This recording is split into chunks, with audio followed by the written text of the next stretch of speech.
Hi students, today we will discuss about neurodegenerative disorders, and out of this I will discuss Parkinson's first.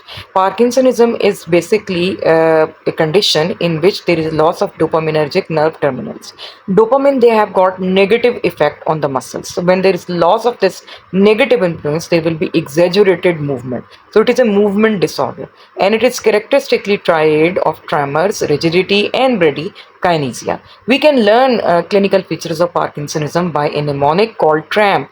T for tremors, R for rigidity, which is cogwheel, means that it usually comes in jerks. Then A kinesia or bradykinesia. Then M is mask-like phase, and after that pill rolling tremors. So this is the video of pill rolling tremors.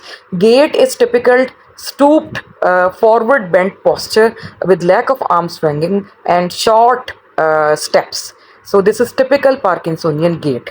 So in Parkinsonism, we have to increase the level of dopamine, which can be increased by levodopa and dopamine agonist. Then there are certain drugs which actually act on enzymes which degrade dopamine.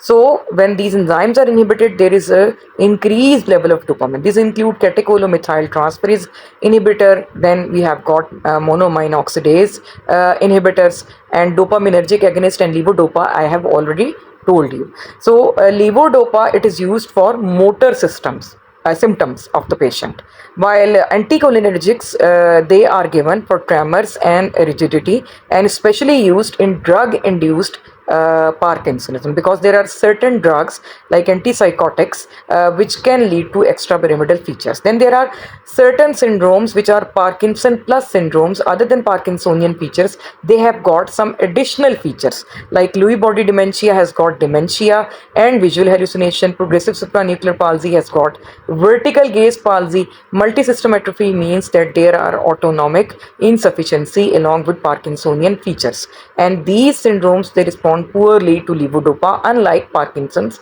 disease.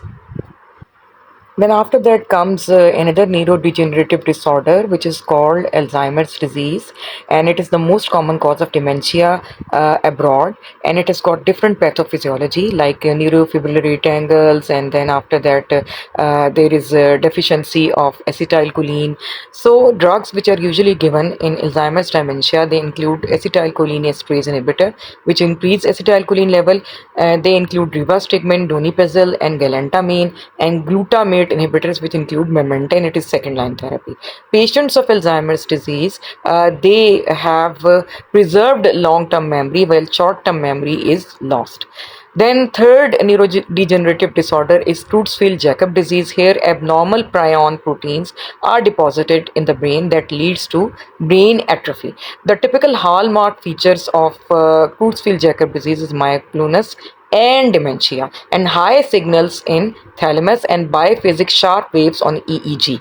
There are different variants of Creutzfeldt-Jakob disease. Sporadic is most common, and age is 65 years. Then familial, then iatrogenic, and finally variant variety that occurs in young people. Iatrogenic Creutzfeldt-Jakob disease, it can be transmitted by corneal transplant, dura mater grafts, and during brain surgeries, it can be transmitted. And prognosis is very bad, obviously, and the ultimate sequelae of this disease is death.